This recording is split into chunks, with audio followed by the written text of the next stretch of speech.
Quelques-uns ont décidé de ne plus aimer pour moins souffrir d'une éventuelle rupture ou d'une perte de l'amour et de ne pas se laisser aimer, plutôt que d'être trahi ou abandonné. La sensibilité, ce trésor confié, s'est desséché. Le corps ne remplit peut-être pas sa fonction, il peut prendre toute la place ou être raidi, verrouillé sur la défensive, si l'enfant a été mal touché ou agressé. Ne s'intéresser qu'au plan spirituel en négligeant le corps et la psyché est périlleux.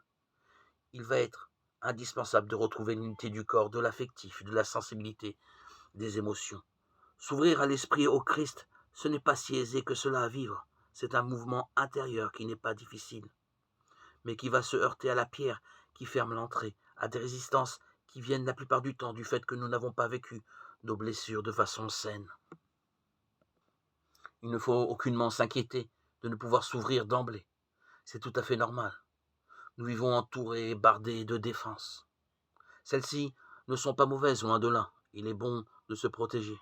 Mais il est essentiel de sortir peu à peu de la méfiance de soi-même et d'accueillir ces premiers mouvements comme de précieuses sources d'informations. D'oser enfin se présenter à Dieu tel que nous sommes, sans crainte, en toute confiance.